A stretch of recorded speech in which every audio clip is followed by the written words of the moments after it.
आणि या सभेमध्ये मशाली पेटलेल्या आहेत,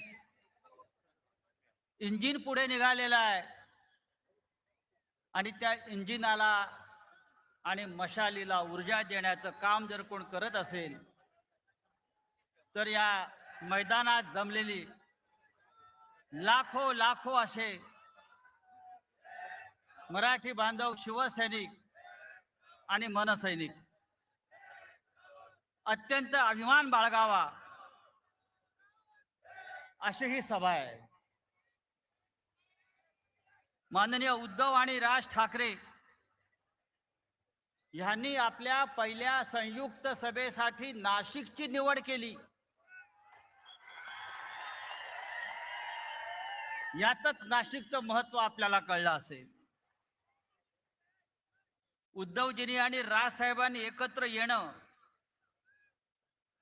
ही फक्त राजकीय घडामोड नाही, तर महाराष्ट्राच्या मनातली आग बाहेर पडण्याचा हा क्षण आहे. ही आग आहे आणि दोन राज आणि उद्धव साहेब एकत्र आल्यामुळे ही आग बाहेर काढण्याची संधी आपल्याला मिळते आहे. हे नाशिक आहे, ही नाशिक क्रांतिकारकांची भूमी आहे, ही नाशिक वीर सावरकरांची भूमी आहे आणि ही नाशिक श्रीरामाची सुद्धा भूमी आहे. पण या नाशिकमध्ये जे प्रश्न आहेत ते संपूर्ण महाराष्ट्राचे प्रश्न आहेत. कुंभनगरी, लवकर जिथे कुंभमेळा होईल आणि या कुंभच्या निमित्तानं जो भ्रष्टाचार या नाशिक शहरामध्ये माजलेला आहे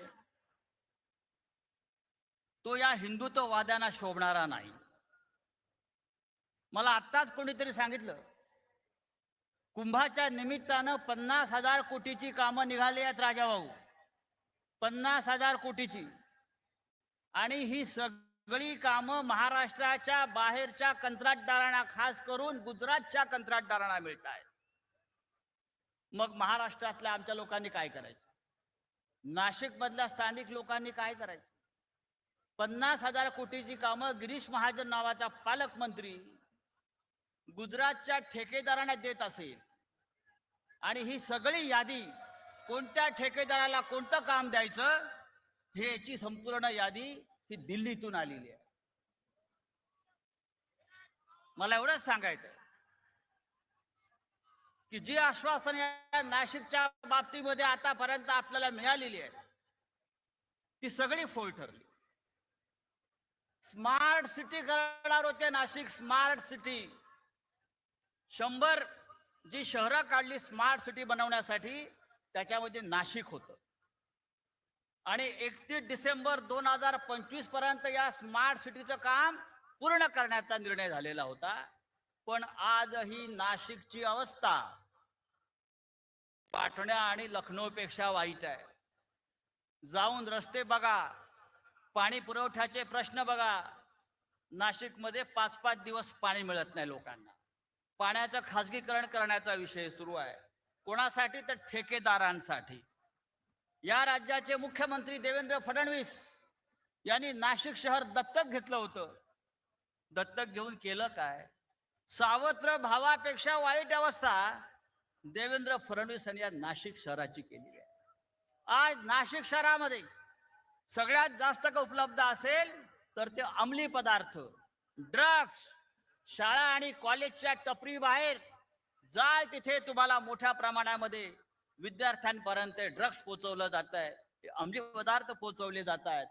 आणि याचा सामना करण्यासाठी शिवसेना आणि महाराष्ट्र नवनिर्माण सेनेनं या नाशिक शहरामध्ये सगळ्यात मोठं आंदोलन उभं केलं होतं. हे मी आपल्याला यासाठी सांगतो, ज्यांच्या हातामध्ये आपण नाशिकची सूत्र गेल्या 10 वर्षापासून दिलेली आहेत त्यांनी नाशिक शहराची पूर्ण सत्यानाश केला, पूर्ण विल्हेवाट लावला. म्हणून आज या व्यासपीठावर ही जी ताकद तुम्हाला दिसते आहे, ही ताकद तुम्ही विजयी करा, नाशिकच्या महानगरपालिकेत पाठवा आणि या नाशिकचा चेहरा मोहरा बदलण्याची जबाबदारी शिवसेना आणि महाराष्ट्र नवनिर्माण सेनेवर सोपवा. आणि मग तुम्हाला मी सांगतो की जसं नाशिक तुम्हाला अपेक्षित आहे तसं नाशिक घडवण्यासाठी माननीय उद्धव साहेब, माननीय राज साहेब हे पुढे आल्याशिवाय राहणार नाही. या नाशिक शहरामध्ये मी अनेक वर्ष आहेत तुका IT पार्क होणार, IT पार्क होणार, IT पार्क होणार. स्मार्ट सिटीमध्ये त्याचा एक उपक्रम होता. त्याचं काय झालं? कुंभच्या निमित्तानं तपोवनामध्ये 2000च्या आसपास झाडांची कत्तल केली. हिंदुत्ववादी सरकार आहे म्हणून त्यांना मी सांगू इच्छितो, नरेंद्र मोदींना या व्यासपीठावरून सांगू इच्छितो, काही महिन्यापूर्वी नरेंद्र मोदींनी अयोध्येमध्ये धर्मध्वजा फडकवली. धर्मध्वजा, त्या धर्मध्वजेवरती झाडाचं चित्र आहे. त्या धर्मध्वजेवरती झाडाचं चित्र आहे. तुम्ही पहा. आणि या श्रीरामाच्या भूमीमध्ये तुम्ही बिल्डरांच्या सोयीसाठी 2000 झाडांची कत्तल केली. ज्या ठिकाणी ही झाडं तोडलेली आहेत ती संपूर्ण जमीन भविष्यामध्ये बिल्डरांच्या ताब्यात देण्याचं काम सुरू आहे. कारण हा बिल्डर भारतीय जनता पक्षाच्या उमेदवारांचा खर्च करणार आहे अशी माझी माहिती आहे या निवडणुकीमध्ये. आणि म्हणून या झाडांची कत्तल त्यांच्या सोयीसाठी करण्यात आलेली आहे. त्र्यंबकेश्वरच्या रोडला आपल्या सामान्य मराठी माणसांच्या घरावरती बुलडोझर फिरवला. विकासाच्या नावाखाली, कुंभच्या नावाखाली. वर्षानुवर्ष ज्यांची तिकडे व्यवसाय आहेत, घरं आहेत, त्याच्यावरती बुलडोझर फिरवून हजारो आमच्या मराठी बांधवांना बेघर केलं. अशा प्रकारचा तुघलकी कारभार या नाशिक शहरामध्ये हिंदुत्वाच्या नावानं सुरू आहे. हे सगळं आपल्याला थांबवायचं आहे. हे सगळं आपल्याला रोखायचं आहे. आणि त्यासाठी एकच शक्ती, शिवशक्ती जे व्यासपीठावरती आणि समोर उपस्थित आहे, ही शिवशक्तीच हे सगळं रोखू शकेल. आपल्याला उद्धवजींना, राजसाहेबांना ऐकायचं आहे. मी आपला फार वेळ घेणार नाही.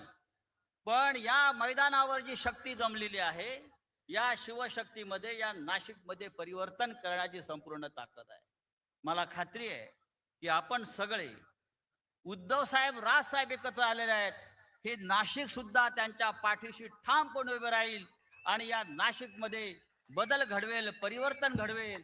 आणि भ्रष्ट राज्यकर्ते, ज्याने नाशिकची महानगरपालिका लुटली, ज्याने नाशिक शहर लुटलं, ज्याने नाशिकमध्ये भ्रष्टाचाराची वाळवी लावली, त्या सगळ्यांना आपण कायमच्या घरी पाठवल्याशिवाय राहणार नाही. इतकंच बोलतो आणि तूर्त थांबतो. जय हिंद, जय महाराष्ट्र. यानंतर मी आदरणीय श्री राजसाहेब